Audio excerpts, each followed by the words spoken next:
Por que tantos cristãos não sabem ouvir a voz de Deus? Por que tantos cristãos não sabem reconhecer a voz de Deus? Eu acho que o tesouro maior que nós temos como cristãos é justamente esse acesso à voz de Deus, esse poder ouvir o Espírito Santo falando conosco. E esse foi o principal motivo de Jesus ter entregue a vida dele na cruz por nós. Foi restabelecer essa comunhão, restabelecer essa intimidade. Porque pense bem, Adão andava com Deus todos os dias. A Bíblia diz que ele encontrava com Deus ali na viração do dia. E nesses encontros eles conversavam. Adão ouvia a voz de Deus da mesma forma como Deus ouvia a voz de Adão. Era algo natural, não era algo fora do normal, era algo que era rotineiro para Adão. Mas isso foi perdido com a queda. Infelizmente houve a separação e Adão perdeu essa intimidade. E Deus então sempre buscou restaurar essa comunhão que tinha com o homem. E a vinda de Jesus foi justamente para isso. Quando ele se entregou ali na cruz, o véu se rasgou, a Bíblia diz.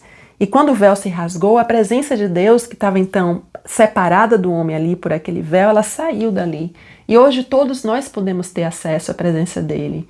Todos nós podemos nos achegar a ele, ouvir a voz dele, apresentar a nossa voz e ouvir, e voltar a ter aquela comunhão, aquela intimidade que tinha sido perdida com Adão. Então, eu sei que isso parece bom demais para ser verdade, parece até surreal imaginar que temos um Deus que deseja andar conosco e ouvir a nossa voz. Mas foi ele mesmo que disse isso, e ele falou isso lá em 2 Coríntios 6,16. Ele disse: que ligação há entre o santuário de Deus e os ídolos? Porque nós somos santuários do Deus vivente, como ele próprio disse: habitarei e andarei entre eles, serei o seu Deus e eles serão o meu povo. Deus sempre teve o desejo de habitar conosco, de andar conosco, de ser o nosso Deus e de que nós fôssemos o povo dele. Desde que o véu se rasgou, ele veio habitar em nós através do Espírito Santo e nós sabemos tão pouco sobre isso.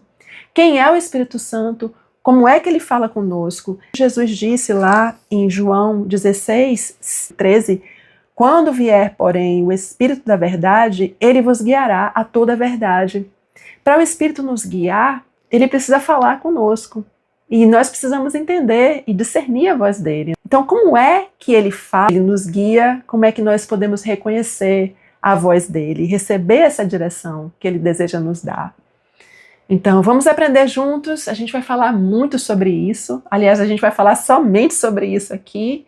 Então, pode me seguir no meu novo podcast e vamos aprender juntos.